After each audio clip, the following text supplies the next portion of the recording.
Anne's asked me to come along here today and talk about some of the things we're doing with a specific focus on today. And I just thought I'd introduce myself a little bit more. I guess the main thing here is I see myself as the almost like the messenger, not the author.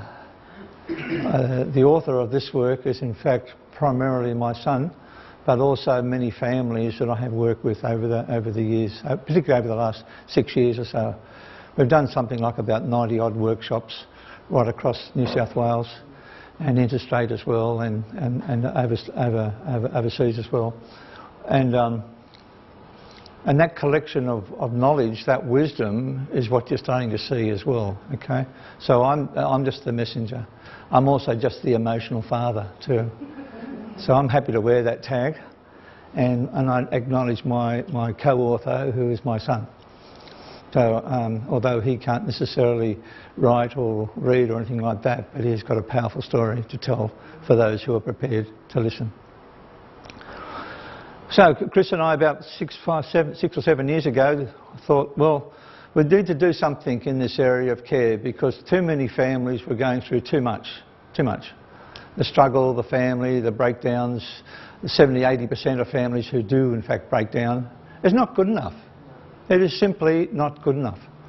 So what is going on is largely a fairly fragmented approach towards care. No surprises there because of all the way in which disciplines are in fact trained. Whose job is it to pull it together? You know the answer. You guys.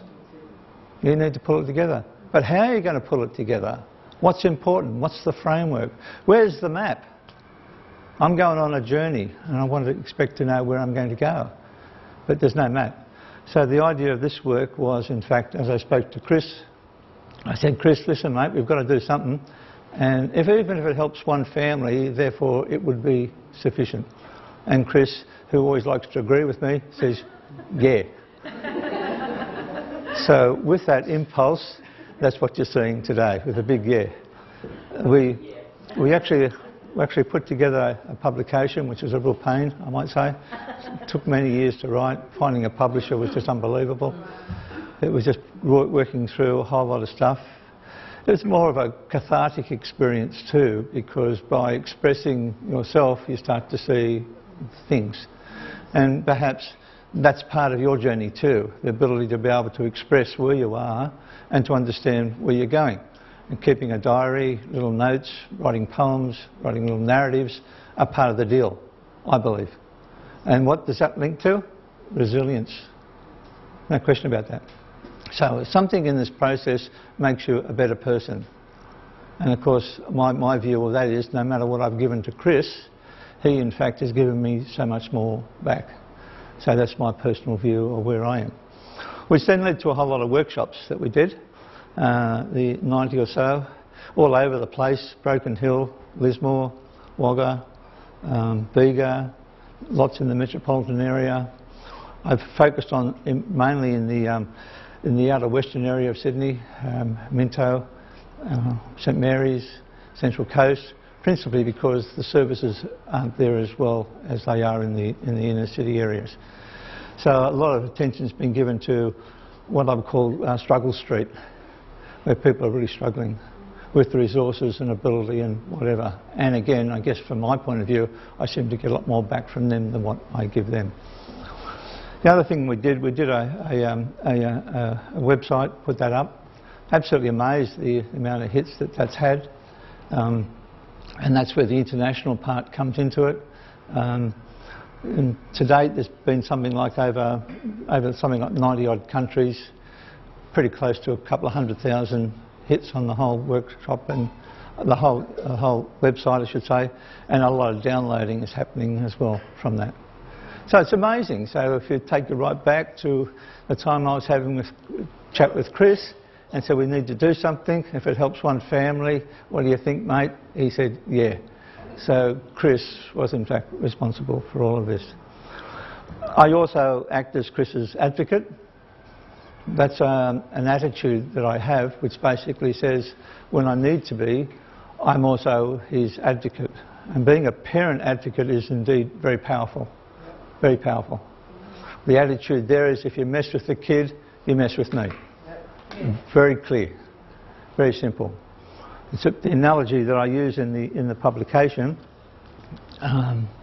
is like the medieval knight enshrouding a person with the sword, the shield, the helmet on, and the glint in the eye, which basically says, if you mess with the kid, you mess with me. So when I need to be, I can lean forward, I can have that glint in the eye, and I can do things for my son. There's no question about that.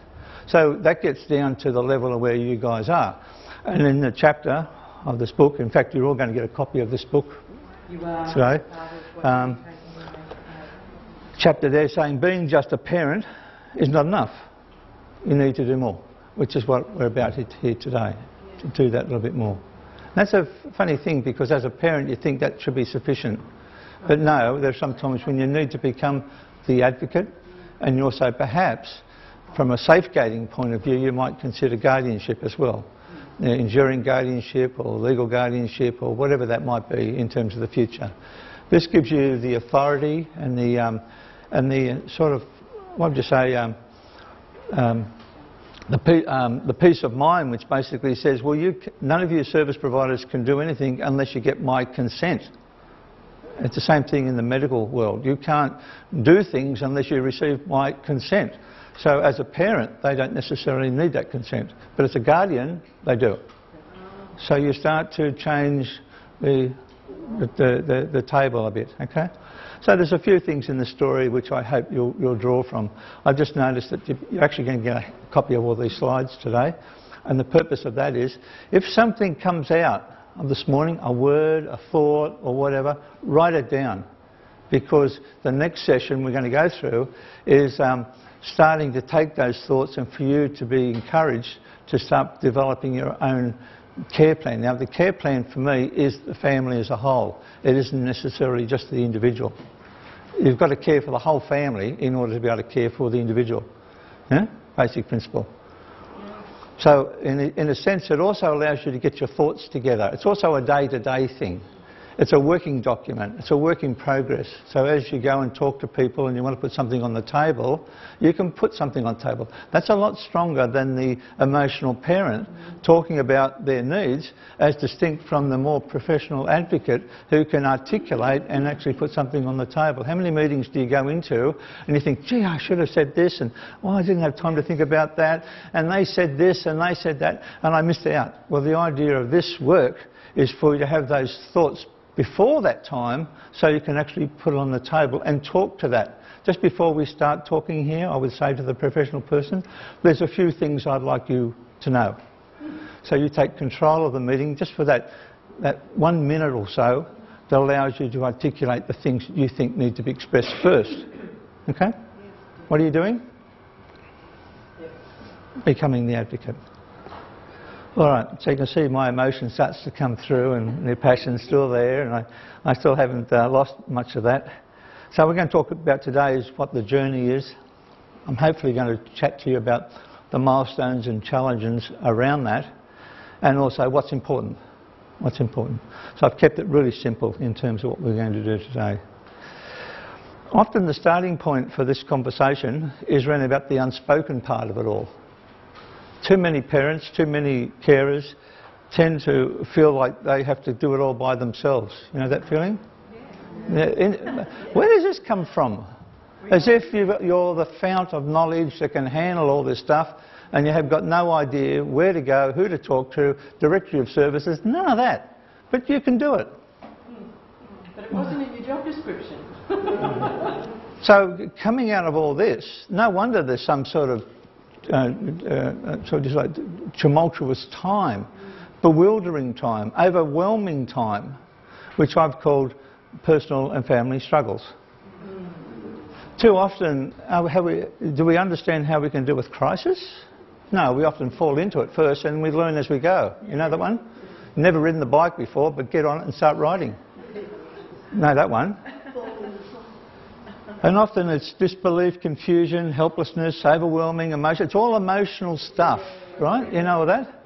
Where do you go to the emotional support centre to get the emotional strength that you need? I would say to you it's largely in this room. It's actually other parents, carers that have actually gone down that track. It's that cup of tea. It's that moment of sharing together. It's the tear that might be shed. It's the feeling of, a shared experience, the empathy, the genuine stuff. Not, I've got a 15-minute appointment for you. Whiz it in, you should feel better now. Okay, if not, we'll get you a social worker. No, that doesn't work. Oh, they're good. They're very helpful. That doesn't work.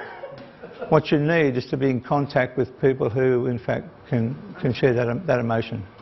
So the emotional support of care is largely being ignored.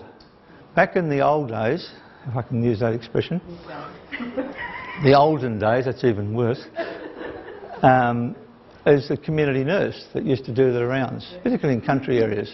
Hi dear, just dropped in, thought we might have to put the kettle on. Don't even talk too much. Okay, see you next week. My God, that sort of support is still required today. It's the consistency of that support. We don't have community nurses anymore. Mentors and basically friends, maybe. So that's all been reduced to caseworkers who just want to shift cases, incidences and count with numbers and whatever, but that emotional stuff is gone. How do you deal with crisis? Well, again, it's the strength that comes from within to begin with and maybe drawing from others, and it's usually other family members that allows you that ability to cope. This question of acceptance. Acceptance is a huge area. Acceptance is largely not even on the agenda. Acceptance of your situation. Because sometimes the way you deal with acceptance is you deny it. No, it's not really happening. But that's a good coping strategy. Nothing wrong with that.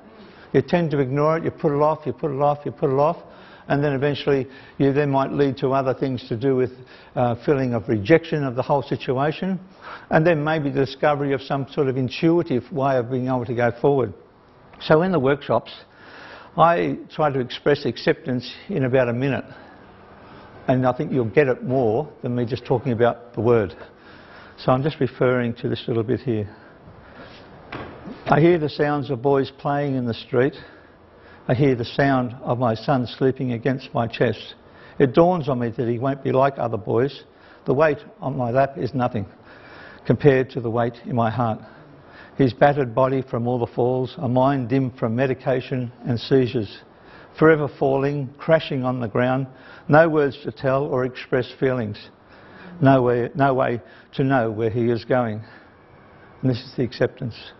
I say goodbye to the child I wanted and welcome the child who's come instead. A boy who will always be my child, a son who brings so much, yet so hard to bear. I still have the feeling. And it's that sharing of that emotion that allows me then to see for where I am at. My God, has Chris given me so much more than what I expected? But no, I still want him to play basketball with me. I still want him to be a bit of a mathematician because that's the way I'm in. That's my dream. So this question of acceptance is a heartfelt thing, and that's why I wanted to read that to you. How many times I've read that? 1,000 times, I still have the feeling. Is it going to go away? No. All I'm going to learn is how to better manage it. Welcome it, so I can let it go. You know that one? Anything? Is there any reality about closure with this? No, there's not. At best, you learn to manage it, you learn to accept it, learn to live with it as part of your life. No such thing as closure. The traditional approach to grief and everything else is essentially wrong. Things have to change. And where is it coming from? I'd suggest to you from those people who've been down that journey. Coping. Ultimately, coping is about personal choice. Like that one? Bit hard? Bit challenging? It is. Bloody hard, really hard. But when you realise that it's any situation that you're in as challenging as it can be, and there are many examples of hugely challenging situations where some people survive and some people don't, the attributes of that is fundamentally choice. How I choose to see the world, how I choose to respond to the world. What's in me that makes me different to others? Perhaps it might be the fact that I see the bright side of things. Maybe I'm the eternal optimist. Maybe that's my way of coping too. But people like Dr. Viktor Frankl, who spent years in a concentration camp, wondered why he survived after 6 years there while everybody else died amongst him. So as a renowned psychologist, he wrote a book. And the book was about talking about, doesn't matter whatever happens around your circumstance, there is a freedom to choose your response to the circumstance. That's the essence of his work. Now, do you believe it? Well, that's a nice book to read. Does it really work? Yeah, if you take it on, you can actually start to see it. If you don't, there's nothing right or wrong with that. It's just a question of the right time when that might be. That is certainly an explanation of how some people respond in a different way to different circumstances. And believe me, it can be learnt. It's a learning process. I'm going to talk to you a little bit more about that later. Big question we're not real good at is really understanding needs. And as parents, as carers, have you ever sat down and worked out what you need to be able to get through what you're getting through? Why not?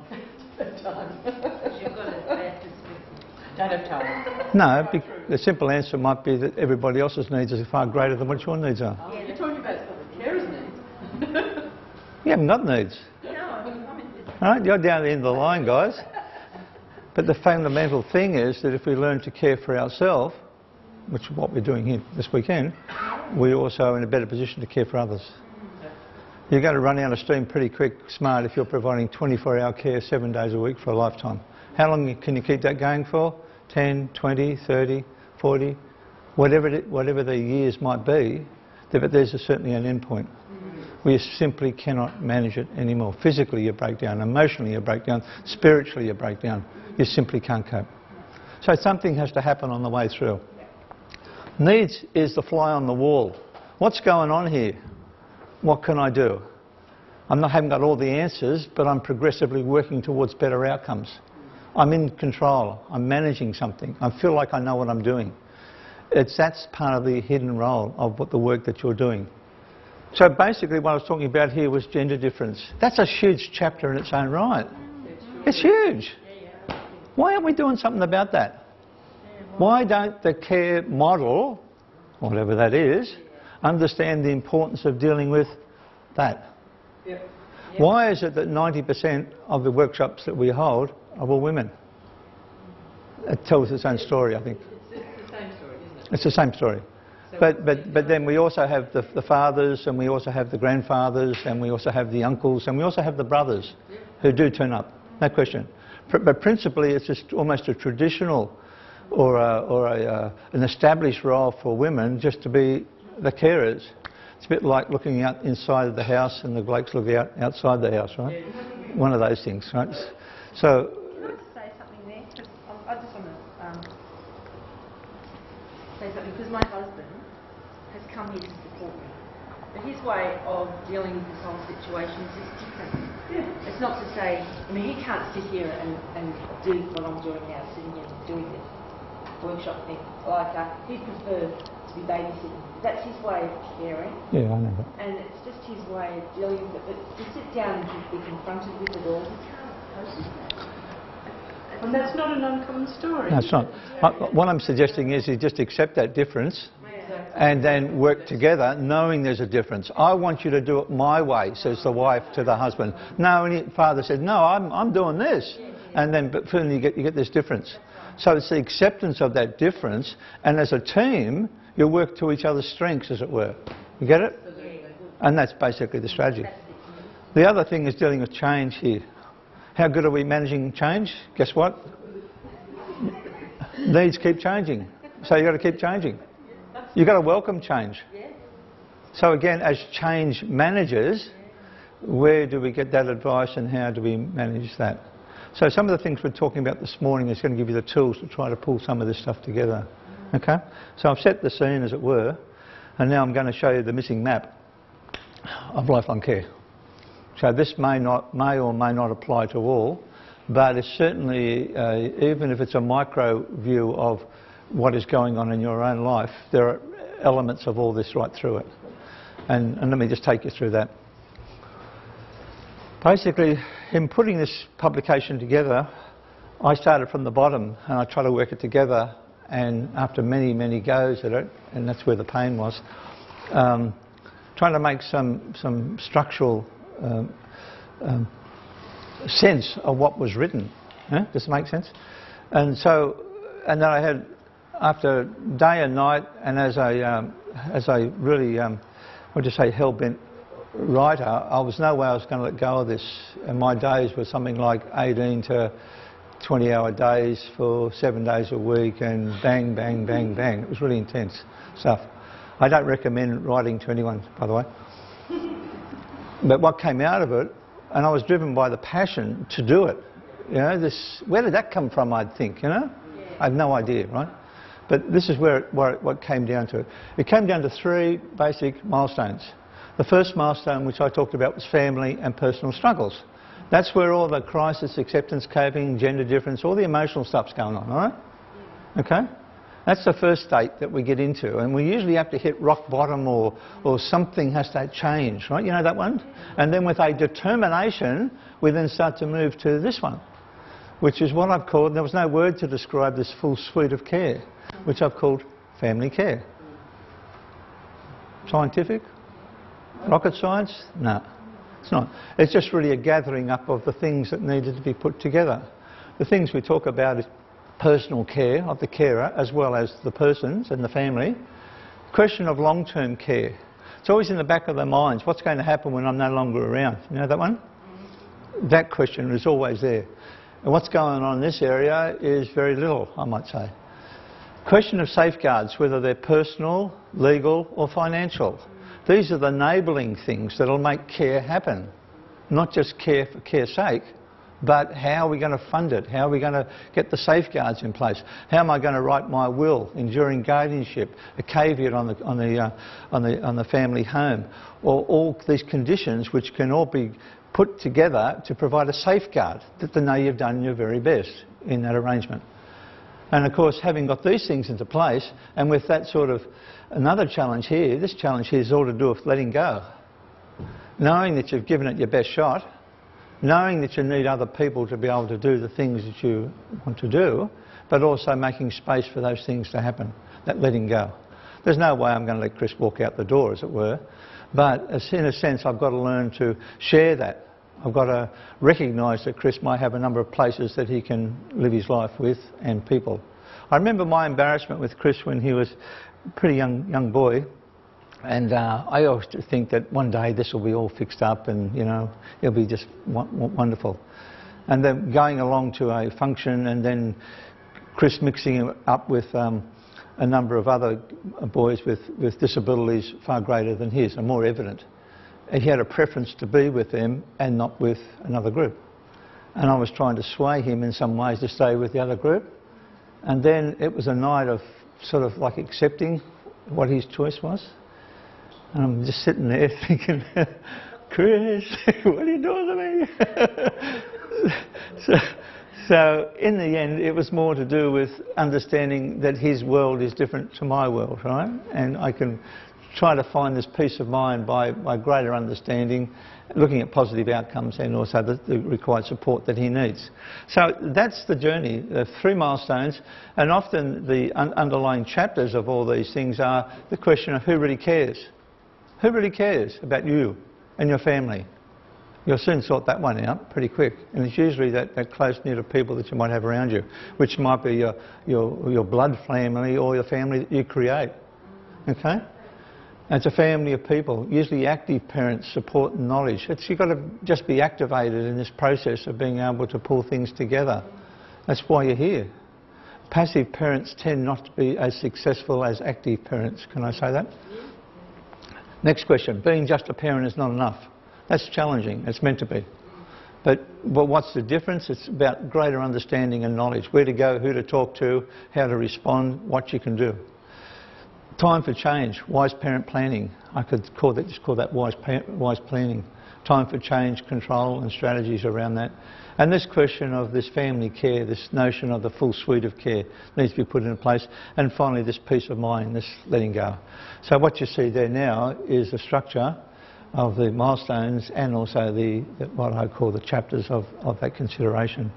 So that's, if you wanted to put your own thoughts together, I've always thought this would provide an overall framework by which you can then start to drill down. Yeah? And that's the idea of it. So I'm starting from what I call the big picture. The big picture of care is missing in Australia. There's no question about that. The large chunk of that big picture is carried on by the family members, who are by far the greatest service provider. It's the families. Nearly 97% of care is actually provided by families, and yet 3% attracts most of the resources and the weights going forward. So these sorts of workshops, I think, starting to change some of those things, and also starting to influence the delivery of many of those programs now. Okay, so that's where I'm at in terms of the big picture stuff. So in dealing with some of the things that we talked about here, we often deal with blame, guilt, failure, and the answer to that question might have been, if only I had done. Getting the right advice, doing the right thing. What is the right thing? Where to go? I didn't know that. Where are we? Coping strategies, one step at a time. Small steps are better than big steps. So the question of understanding needs and looking on is an important part of where we are. So what we're going to do after the break, we're going to actually start to analyse some of your own needs. Not analyse it, just flesh it out, right? Flesh it out. And for you to make some little notes about what you think are your principal needs are as we go through this, okay? We're actually going to get you to write your own plan. That's why we're giving you the USB here now. Does everyone can handle a computer? Word? Does it matter if it's a Mac? No, it's adaptable. Yeah. But most of you got basic computer skills? That's okay. You don't have to be a genius with this stuff.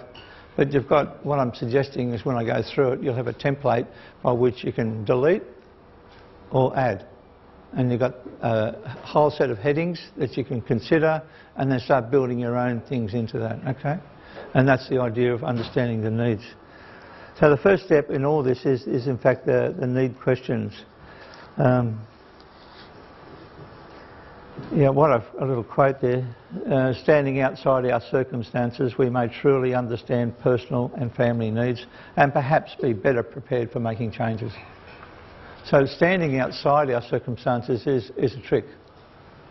Sometimes you've got to jump out of the emotion and look in and see what's going on. And if you talk to a good friend and that process allows you to see, or actually hear what your own saying. Yeah? And then you start to understand what's going in. So that's one of the first things that we need to really consider. And coming out of the all the workshops and other forums that I've been involved with, there's no question about this lifelong care. It's not understood. Even this national insurance disability scheme, it's really it's about nearly. They're talking about $10–11 billion, but the reality is you need something like $60 or $70 billion in terms of the number of families and whatever. So it's largely underdone, and I'm worried that the insurance industry will get involved with it too much and adapt it to meet their own needs rather than being driven at the grassroots level. Got concerns about that. So basically, here we've got a big insurance scheme being put into place, and yet we don't understand the nature of lifelong care. That's a worry. So have we got time to fix the system? I don't. But I've got the ability to influence what's happening in my own life. Okay. Changing needs, growing demands, limited not available services, you know that one. Short and long-term strategies. We've got to understand what the big picture looks like and then work down to the part. There's no way that the summation of the parts will ever equal the whole. You get that one? You've got to work from the whole down to the part. That's why I've given you the big picture of care. And this evident stuff of personal family struggles, supported care, peace of milestones, they're all dependent. So how can you put care into place if you're embroiled with a whole lot of emotional needs? Because the emotional needs will continually erode any support outcome. The same principles apply with aged care. The biggest issue with aged care, of course, is people aren't ready for it. They only get dragooned into aged care and screaming out of their family home and don't really want to go. And then they fall into a set of circumstances which is already preordained almost, without really understanding their needs or their circumstances or whatever it is. But it's the same thing in supported needs around disability or any other supported needs. And so therefore they're all dependent. So the way we've structured it at the moment is that that second milestone, or nobody's really looking after that first milestone, which is personal and family struggles. Second milestone is a collection of services which generally don't talk to each other and obviously do not share information. And yet together they're providing what they see as the composite solution, which is only part of the needs. And of course the third milestone, peace of mind, well, we're not really considering that. Peace of mind is for you guys, knowing that you've done everything you can possibly do, got things into place, working together with service providers, all those sorts of things in place, and then you can sort of sit back and think, I've done what I needed to do. You know, it's like as if that's the end of the journey. What other findings we've got? Guess what? Metropolitan and rural needs are different. Why would they be different? Mainly because of community strength. Community strength in rural areas are a lot stronger, I believe, than they are in metropolitan areas. If you go to the ladies of Dubbo who had no solution there at all, they all got together and they had developed their own respite care program based on their togetherness rather than a service function. Or the women at Mudgee who, with the help of CWA, actually got a place up and started to create their own services. That's community. And the butcher who turns up and gives them the meat so they can raffle it and earn some money. All those sorts of things are part of that world. I mean, you could see them as a bunch of busybodies, nosy Parkers, whatever. But they're close to each other. So in our situation, that community strength, which I think is part of this resilience question too. We're only strong as the community. Don't kid ourselves we're strong as individuals. Forget that story. The future's all about the community. Whether it's sustainability, ecology, whatever, it's all to do with people working together. It's the same thing with care provision. And the process of identifying needs. Hi, I'm your friendly social worker here. I'm here to identify your needs. Now, what are your needs? Know that one? No, you need a process, and the process can be like a template or a questionnaire or something that you work your way through. You need a process to be able to flesh it out. You might come away from that meeting and say, oh look, I just want some respite once a month, Saturday morning, and we should be able to manage. Okay, that's where you get. But that's not your needs, it's only part of it. You see what I mean? The process is identifying what the needs are and then starting from that. And successful lifelong care really is, what my understanding is, that those families who have been able to deal with the big picture tend to work better than those who just work with the parts. Okay? And what are their basic needs? Well, there's a questionnaire that we used to get them to fill out, asking them at the beginning of the workshop how they feel, and then at the end of the workshop, how do they feel now? And the questions are, do you feel like you're in control? So I could ask you all now to say, from a scale from 1 to 10, just rate how you feel at the moment. Feel in control. Do you feel positive? And that's usually a reflection of the personal and family struggles that you might be going through. Then the question of supported care is, do you understand needs? Are you having respite? Are you having any form of care? What sort of support are you having in place and how you might rate that? That's a question of care. And also around safeguards, financial plans, stress levels and so on, is a reflection of your peace of mind. So these here all tend to be sort of like emotional stuff, right? And you can't feel in control if you don't have some sort of safeguards or something in place. You see the connectiveness there? So it's all related somehow. So we're back to this big picture stuff. Okay. Again, this is trying to equip you with some of your own personal understanding about where you may be, so that you can draw from that and actually today start to make some changes. One change could be just understanding that your personal struggles, no matter how difficult they are, and I know this is really challenging, because some people are just overwhelmed and their struggle is huge and whatever, and they're dealing with, you know, like a major situation. I don't expect that to happen in a moment, but it will happen, is the question, all right? So this question around personal struggles. So basically there is choices can be made here, positive choice or a negative choice. The opposite of those things are also being being reflected here. So this question around what I've called love, if feeling rejected, to me, can also be interpreted as the importance of feeling to belong. You with me? So disempowerment can show that if you've got no power with these silly headmasters or doctors or whatever, it shows the importance of empowerment. Right? So feeling guilt, I think we all feel that at some stage. And guilt is the opposite of that is innocence. You know? So it's like welcoming that view of the world, which we all have to respond to one way or the other. That's dealing with human nature. The question is now what our response might be. And even dealing with this response here can also talk about the importance of perhaps being joyful, say thankful, rather than thankless. So dealing with grief and joy. Grief is almost like a welcoming process. You need to actually accept that for what it is. There's a paper that I wrote some years ago I refer to as what is it if it's not grief? And I think in our circumstances the standard definition of grief does not apply, because it's a bit like it's like a cloud. It stays with us. We might have a moment, we might have a thought, we might have an experience, we might have something that goes on during the day which can trigger that guilt feeling. And even though we've been to guilt, traditional Kubler-Ross stuff and all that, the thing is that we're still feeling this way. So the question is we need to accept the fact that this is an ongoing process and to welcome it. Think, oh, here it comes again. Every time I drop Chris off, I feel a bit guilty that I'm leaving him behind. I feel like I'm abandoning him, right? Or somebody else comes to mind him or whatever, and I worry about while I'm out how he's coping and what's going on. You know that one?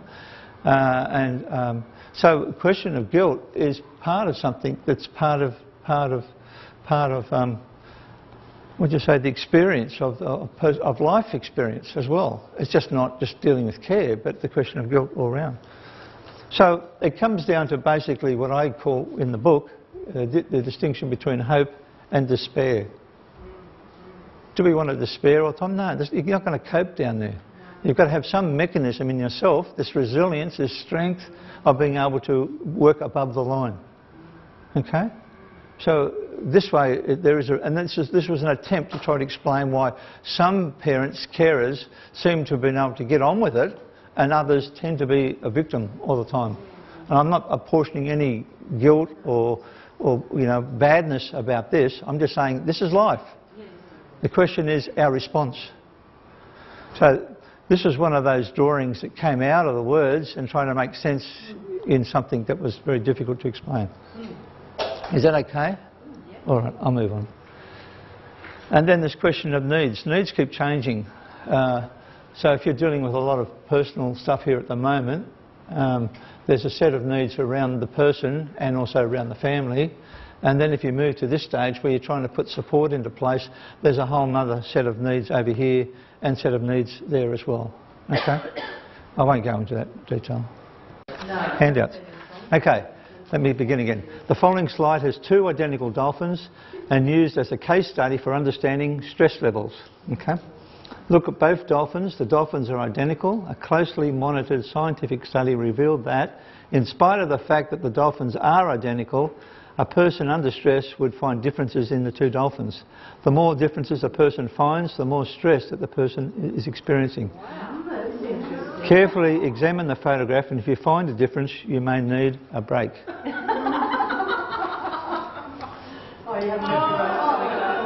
Now, is there a difference between the two dolphins? Therefore... That's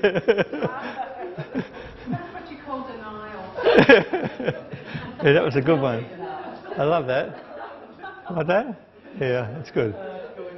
Yeah, it's good. So basically, stress is part of life. There's no question about that, right? And there are times when we get overly stressed and sometimes normally stressed, if we can say that word. But basically, also just picking up on your point. What was your name? Doug. Doug, thanks, Doug. Picking up your point too. This is, I came across this some years ago where they had an attempt to actually measure stress levels at various ages. Apparently being born is very stressful. I can imagine that. Huh? I don't know how they've measured it, but let's just say they did. And also, as we approach this age, as we get older, the stress starts to go up more. I think that might be to do with the inability to cope as much as we used to do. You know what I mean? A bit more, not so clear thinking, maybe a bit more, sequential with the way we do things, not being able to cope with multiple tasks, whatever that is. But it's an interesting one when you look at it. And these things are often referred to the peaks of despair. Why? Because the stress levels are at their highest, right? And they're the times, in a sense, that's very hard to do stuff, right? When we're dealing with high stress levels. Interesting enough, when you start to look at it, apparently when you're about 8 or 9, you're doing okay, things are pretty cool in life, right? As you get to this 18, 19, 20 stage, you're getting a bit stressed again, maybe to do with work or study or whatever it is. And then you hit this middle age thing where you're really getting, really laid back. And guess what, folks? The reward for that is this. So we tend to climb a bit. Now, I'm not questioning these numbers, but it really does reflect the nature of stress within everyday life. It says to me that biologically you are at the most vulnerable ends. Yeah. Most powerless ends of your life. Interesting, isn't it? Yeah, so I got the numbers and I plotted up the graph. So that's what it looked like. And here I've been referred to the valleys of repair. Yeah, well, we need those. So maybe these are the times when the sense that you're not dealing with high stress levels, even though the age may be up here, the times when you can actually do some repairing. Got it? Yeah. Which is what we're talking about. That's your chart. Did you work that out? Yeah, I did. Yeah. I got the numbers and then created the chart. That's great. What are the green things for? They're the points, the values. Why doesn't that wave correspond with that? Well, it's a line of best fit. Oh, I see. And I can give you the polynomial equation for that if you like. No, I was just curious. No, I did what's called a regression analysis, and I put a line of best fit through there. Oh, I see. So what I did was whacked a line through here, trying to fit them as best I can, just looking at the trend. Yeah? Oh, I see. All right? And so, logically for me anyway, these two valleys of repair are the most important times for strength and resource building. Probably. And I think if we looked at... Then you're going to be even less resourceful at the other end. So what I'm saying, guys, there are certain times in your life when there's... I'm not saying you don't have these valleys of repair beyond 60. You do. But maybe it's a more micro thing, But generally the trend, it seems to be going up as you get older, right? So the question of stress and managing with life and a whole lot of other things starts to kick in, huh? So maybe this line of best fit is more like this. So when we're in those little valleys there, they're the times when we can look at those things. So it's a relative thing, isn't it? Oh, it is, yes. So I threw that in last night, so that's why I wanted to go through my stuff here. And I've forgotten all about it. So, and I thought if we're going to talk about stress and whatever, it's part of life. Providing care doesn't say you're now stressed. You're already stressed anyway. The two dolphins have showed you that. The question now is how you manage the ups and downs of it all, okay? And knowing also full well that you can respond to those stressful circumstances too. So the three basic things, understanding, knowledge and attitude, will help you deal with those stressful circumstances better. So what are we doing with this template? Understanding, knowledge, attitude. Okay? That's part of it all. So just Can I just say too, when you're born, I think it obviously is stressful, but the majority of babies are okay, amazingly. But when you get to the 60, you may not be okay. You've got to deal with it. Yeah, probably. Well, maybe we don't really know what goes on with babies anyway, do we? No. I mean, I've been to a number of children's births and they look okay, but it must be a pretty stressful time for what they're going through, for the mother and the baby, Well, they cry a lot. So I don't know how they measured it. I've just taken that on board and just accept it. But I just can imagine it would be stressful. So, but here I think it might be more visible. Yeah. Huh? You think? Because you can articulate it, you can express it. You might even look stressed, right? Whereas a baby may not look stressed, right? I don't know. Well, a baby's being looked after and there's lots of love there, whereas when you get to that stage, you feel a bit more on your own. Perhaps. But I think that tells its own story with what we're dealing with. And I'm picking up Doug's point about there are times when we might look at those things when we're ready, and if we look at this curve a little bit more, it might be more up and down there. Okay. Anyway, so there's that there. But stress can change a whole scenario in terms of family cohesion, no question about that. So therefore part of a care plan would be about trying to manage, not necessarily avoid it, but try to manage it better. And this is one of the reasons what's going on today. Standing outside the circumstance, looking in. And basically if you want to say what are the major points for managing stress, share the care. Manage your own struggles better. Get involved with other activities, the gym, we talked about that. Exercise. I'd say, who does a daily walk every day? Where's the rest of you? A little pathetic one. Doesn't matter. I kid myself that I exercise every day, but in the morning it's too cold, you know, I'll just lie here. So, but the importance of exercise is so important about self-care. And of course the other thing around this is things like good living, you know, looking after yourself, not necessarily, I mean, not smoking, alcohol limited, whatever it is, the things that make you really tick. You've got to almost be in training almost. Agreed? So, and then to kick in with the nutrition and everything else that you need, and that changes as well. So this becomes a highly personal matter with this. Regular exercise and the question put all together self-care. So if you want to talk about some basic points, I would ask you to think, well, how am I going with those things? Could I make some room for improvement with those things? Question of being able to manage stressful situation. What are the stressors? The stressors might be that you need to define what's important. Is this one more important than the other? No, or even this one is more stressful, but this is really more important. I've got to push that to the side. Figure out what you can do. A plan of action, whatever that might be. Even if it's just on a yellow sticky or a little inside your diary or whatever, but this is, you've thought about it. It's funny, once you do that stuff, you feel like you're in control. Nothing's changed, you just picked up a pen and written it down, and you feel like you're going to go forward. So that's part of it. And maybe eliminating the obstacles in terms of go around them rather than trying to go through them. A question of positivity in here. Take charge, believe you can do it. Introduce and maintain the change, and then review the effectiveness, and then it starts all over again. It's like these change managers in the IT industry, they get paid squillions of dollars to do this for large companies. What are their principles of operation? It's that. I used to work at Sydney Water. I was there for 13 odd years. I managed the IT operation there, and we had a lot of change people come in at certain stages with our customer systems, our asset management systems and so on. And our brief to them was always something like this. So we're expecting you guys to manage change without having a process, what I'm getting at? So that's part of it. So I'm getting pretty close to the end here. Where to from here? Well, the first thing I'm going to suggest we do after the break is we're going to build up what I call a personal profile.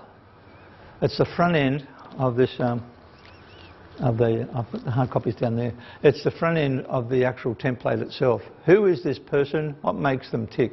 That also includes the family members as well. You got it? So we can't plan for things if we don't know what their needs are. So even if it is a bit tokenistic, the parents and carers' needs should also be included in that outcome. So we're going to look at that. Look at a team approach, getting involved with other parents perhaps and other carers, professionals and service providers. We've had some great success with other organisations who've actually sat down with individuals and just gone through the discussion bit. You know, we can do this or you can do that. What's your main problem here? How are you going to go about it? That's a good idea. I'll write that down. Yeah? And together you start to work something out. Okay. This is about resilience. strengthening understanding, knowledge, attitude, and this question of parent advocacy. And the other thing is this notion of a day-to-day lifelong care plan. And it's not really a plan. I've never been happy for the word plan. It's really a day-to-day document. Yes. It's something you can draw from at any point of time. You can either take a section out or you could use the whole lot.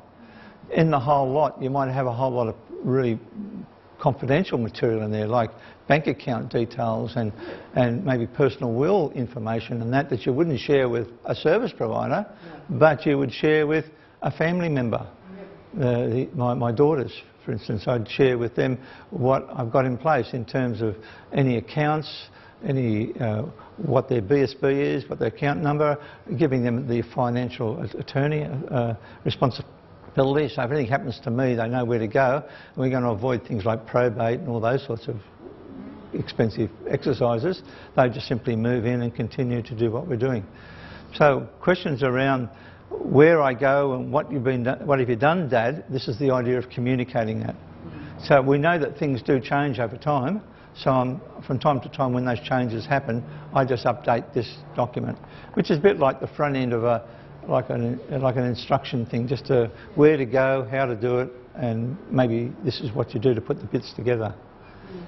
And then also the other thing is you can make, this is what this is about, you've got a meeting with a service provider such as Northside, and you're going to talk about your needs or whatever. I'm suggesting you print out that one sheet or that one page or 2 pages that might apply to that meeting, and you help them by being clearly articulate about what's going on. So a bit of paper has more power than the actual verb. But the spoken word, for me, doesn't work.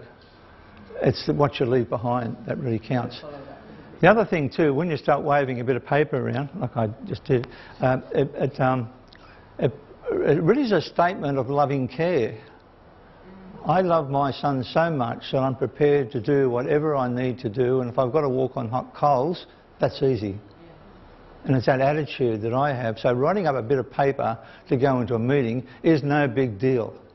And because I've already got it in a form that I have it in, the night before that meeting I'll simply cut and paste, update it, whatever, print it and then walk into the meeting. And of course I might be known as the emotional father, which I have been known as, but who cares? I know I'm in a position where I can make some changes. Yes, no? I think that's fantastic what you just said, Gary. Can I just add to that from our experience? When your son or daughter is in a situation of crisis, they're often taken by an ambulance to a hospital. It's a mental health situation where they're, in their eyes, interrogated by someone who doesn't know them. Yep. Often one hospital doesn't know what the other hospital has done in the past. And so I think what I would call an advocacy statement, that is a one-page summary which describes not just the negative symptoms but also the positive aspects of how they have been times of recovery or whatever. If that's able to be presented to the medical team that are assessing your son or your daughter or your relative, it will make life so much easier because sometimes you're not there to do it, and if the person who is struggling with the situation is admitted to a hospital, then that, I think, carries a lot of weight. Absolutely. Yeah, also, remember when we talked about stress, you're in a situation where you're stressed out and you're not in a position to say very much anyway. But if you've already got some things prepared, that's going to help you almost manage the stress a bit better, because you can go in and draw out information or whatever it is, the one-page thing you talk about, and you're going to better manage it. You'll do a better job before that stressful situation than trying to talk to a doctor in emergency or whatever it might be in the back of an ambulance, trying to spit out some words, which there's no way you can manage that anyway. So again, there are a whole lot of imperatives around why you need to do this. My view is you don't have a choice. My view is you all need to do it. Whether it's 1 page or whether it's 20 pages, it doesn't matter. You've got to have something that allows you to feel like you're in control, feel like in situations like this that you're prepared, feel like you can let go a little bit because you've got the knowledge down, because you, of all people, would know more about the circumstance than anybody else. You're also minimising risk. You're also building a safeguard in this. So if somebody misinterprets or misdiagnoses or whatever because they didn't have sufficient information, that's the risk you take. So I'm not prepared to take that risk. So again, that's another reason for it all. Right? So there's a whole lot of compelling reasons for it. Can I just add a little point there, Terry, do you mind? Yeah. From a medical point of view, your point is so valid, because when people present to a hospital in an emergency medical situation, whether it's mental health or any other, medical staff don't know that person. They have no idea what is normal for that person. When you've done something like Terry's suggesting there, given even the personal profile side of it, and as much as you feel comfortable to give about their medical history, then they have something in writing that goes straight on that person's chart. Everybody, from the person delivering a cup of tea to the doctor who wants to see them, has that information in front of them. And I don't think you could do a better thing to represent the person you care for than to empower them with real knowledge about this. Who am I? Yep. Not what is my condition. Who am I and what is happening now that's different from what has been happening? Just even a day-to-day thing, Doug, like getting Chris's teeth done is a operating theatre stuff, all right? And to brief everybody as to what has to happen, I'm back to providing them with really good information.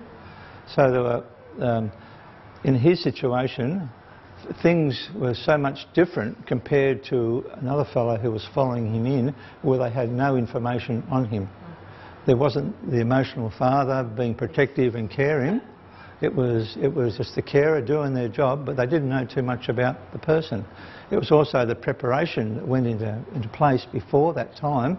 Even the fact that they knew which arm to put the anaesthesis in, because one arm works better than the other. It's a terrific thing. Even just settling him down on the table and getting him there with my presence there enabled that. Otherwise there'd be a huge struggle going on. And just to finish on a light note, Chris, as I put the mask over his face and saying, "I'll be here when you wake up, mate," and all this stuff, I've done this a dozen times. "I'll be here when you wake up, mate," and as he put the mask over his face, he said to me, "I don't want to see you naked." Where'd that come from? Because in his home at Sunnyfield that he's at, he often comes out of the shower, stands in the hallway, and people say to him, "I don't want to see you naked." Well, the whole operating theatre cracked up, right? And he's got this smirk on his face as he just goes on, right? It got him, right? He got him. It got him. So again, the essence of all that is the person. You see what I mean? And then while Chris was in there, the director of St George Hospital came down and wanted to talk to me and wanted to know what was going on, because it was all so good. And the end result with that is we had a professional development day with the operating nurses, operating theatre nurses, about the process and the information, and they've adopted it as part of their way in which they do things. So, you know, bit by bit, little things start to make changes, mate. So, have you got time to make those systematic changes or systemic changes? No, but you can do your own little thing. Got it? Absolutely. So it's compelling. I don't think you've got a choice. From my point of view, it's a part of that loving shake I'd like to give you all, about saying, let's get on with it, guys, and life becomes that little bit easier to manage, rather than just dealing with ad hoc situations or doing the best you can, knowing that you haven't got the big picture in place. Okay.